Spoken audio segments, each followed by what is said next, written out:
दोस्तों हम पीएफ निकालने के लिए ऑनलाइन क्लेम फॉर्म भर देते हैं, लेकिन भरने के बाद ये जो है काफ़ी दिन तक अंडर प्रोसेस रहता है। तो ये काफ़ी दिन तक अंडर प्रोसेस क्यों रहता है और ये कितने दिन तक रहेगा?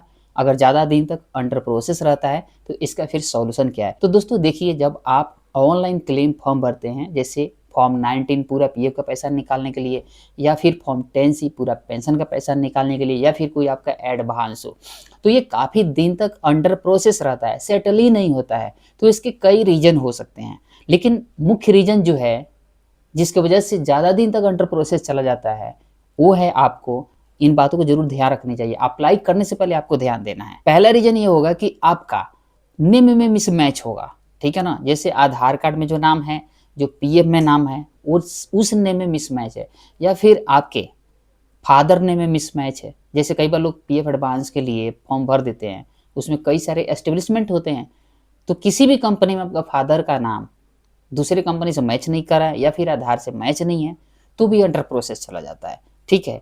या फिर कोई आपकी केवाईसी पेंडिंग है, जैसे मान लीजिए पैन कार्ड की आपने केवाईसी किया है, ठीक है ना? और वो आपकी जो है कंपनी अप्रूव नहीं की हुई है, तो भी आपका अंडर प्रोसेस रहेगा जब तक आपका केवाईसी अप्रूव्ड नहीं हो जाता है, ठीक है?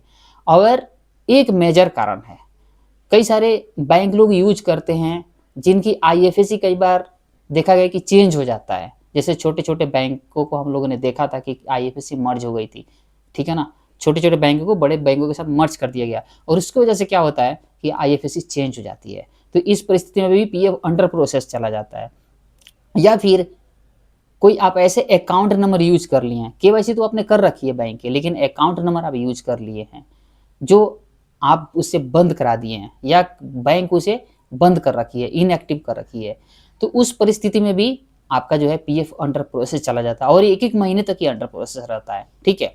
तो अगर आपको लगता है कि ये आप पहले चेक करिए कि आपका अंडर प्रोसेस है, तो आपका ये सारे कारण तो नहीं है। अगर इसमें से कोई है तो वेट कर लीजिए, जब आपका अंडर प्रोसेस वहाँ से हट जाएगा या फॉर्म आपका कैंसल हो जाएगा किसी रीज़न से, तो फिर आप दोबारा अप्लाई कर सकते हैं, ठीक है ना? चेक करके रखिए। या आप अप्लाई नहीं किए हैं तो पहले चेक करिए कि ये सारी दिक्कत तो नहीं है। अकाउंट नंबर देख लीजिए, एक्टिव है कि नहीं है, आपके अकाउंट चालू है कि नहीं है, आपके नेम में मिसमैच नहीं होनी चाहिए, आपके फादर नेम में मिसमैच नहीं चाहिए, आपका डेट ऑफ बर्थ भी सब कुछ है, सही है, ठीक है ना? तब जाकर के अप्लाई करिए। तो ये आपको चेक करना है कि आप ये तो गलती नहीं की है जिसकी वजह से काफ़ी दिन तक अंडर प्रोसेस है, ठीक है ना? तो आपका ये अंडर प्रोसेस में रह सकता है। अब देखिए, एक और मुख्य कारण है अंडर प्रोसेस होने का। कई बार लोग पीएफ का पैसा निकालने के लिए फॉर्म भरते हैं, फॉर्म 19, उसके बाद फॉर्म 10 सी तुरंत भर देते हैं, उसी समय भरते हैं। अब चेक करते हैं कि फॉर्म 10 सी जो है ना अंडर प्रोसेस ही है। अब क्यों फॉर्म 10 सी अंडर प्रोसेस रहता है? तो देखिए, पहले ईपीएफओ वो पैसा क्लियर करता है जो पीएफ में है, जैसे प्रोविडेंट फंड वाला पैसा फॉर्म 19 भरते हैं। तो जब तक फॉर्म 19 सेटल नहीं होता है, 19 नंबर फॉर्म, तब तक आपका पेंशन वाला पैसा सेटल नहीं होगा, ठीक है? तो आपका 10 सी वाला वो अंडर प्रोसेस दिखाते रहेगा, जब तक आपका 19 वाला वो सेटल नहीं हो जाता है, क्लियर नहीं होता है, ठीक है? तो ये आपको काफ़ी दिन तक, लंबे समय तक पेंडिंग दिख सकता है, ठीक है ना? कई कई बार ये होता है कि सेटल जल्दी हो जाते हैं, लेकिन मैक्सिमम केस में पाया गया है कि फॉर्म 10 से ज़्यादा दिन तक पेंडिंग रहता ही है, ठीक है? कई बार ये होता है कि आप पीएफ का पैसा निकालने के लिए फॉर्म 19 भरे हैं, लेकिन पुराने कंपनी का पैसा आप ट्रांसफ़र नहीं किए हैं। तो इस वजह से भी कई बार जो है ज़्यादा दिन तक आपका फॉर्म 19 पेंडिंग रहता है, ठीक है ना?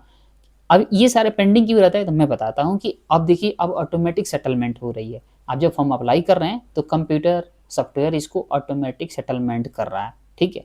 और जब ये ज़्यादा दिन तक अंडर प्रोसेस रहता है तो फिर ये मैनुअल जो है उसमें चला जाता है, कि मैनुअल चेकिंग में चला जाता है। मैनुअल फिर ईपीएफओ का अधिकारी बैठ के चेक करते हैं, अगर सही लगता है तो इसको पास करते हैं, नहीं तो फेल कर देते हैं। सीधी सी बात, ठीक है? तो ये जो चीज़ें मैंने बताया, ये सारी चीज़ें आपको देखना है। अब आते हैं लास्ट पॉइंट पे। भाई, अब अंडर प्रोसेस चला गया, तो अब क्या करें? तो देखिए, इसमें भी आपको देखना है समय कि कितना दिन से अंडर प्रोसेस है। मान लीजिए 7 दिन तक अंडर प्रोसेस है, 14 दिन तक है, 20 दिन तक, कितना दिन तक, तो आप कब एक्शन लीजिएगा? तो आपका देखिए एक्शन लेने का टाइम होता है, ठीक है? देखिए, 7 दिन तक है आपका अंडर प्रोसेस, तो फिर घबराने की ज़रूरत नहीं है, पैसा आ जाएगा, वो नॉर्मल टाइम है। 14 दिन तक भी आप इंतज़ार कर सकते हैं। ईपीएफओ के हिसाब से वो लगभग 21 दिन का टाइम लेता है किसी भी फॉर्म को सेटल होने के लिए। लेकिन आपको लगता है कि 20 दिन से ज़्यादा हो गया, तब आप जो है ना उस पे एक्शन लीजिए। एक्शन लेने का मतलब कि आप कंप्लेन रजिस्टर करिए, ठीक है ना? ये वाली वेबसाइट है ना, इस पे कंप्लेन रजिस्टर होता है। ये ईपीएफओ का ई ग्रीवियंस साइट है।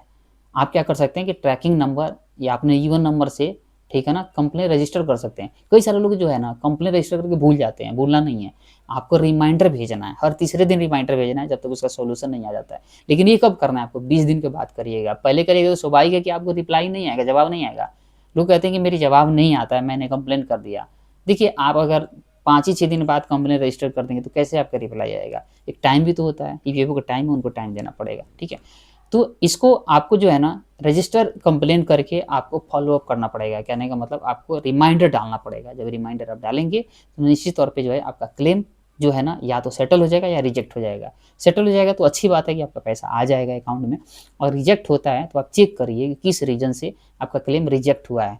अगर आपको कोई भी परेशानी आती है कि आपका क्लेम किस वजह से रिजेक्ट हुआ है, समझ में नहीं आ रहा है ना, तो मेरा जो है इस वीडियो के डिस्क्रिप्शन में मेरा मोबाइल नंबर है, आप व्हाट्सएप करिए उस पे, ठीक है ना? मैं आपको सॉल्यूशन बताऊँगा, ठीक है? चलिए मिलते हैं अगली वीडियो में, तब तक के लिए नमस्कार और बाय।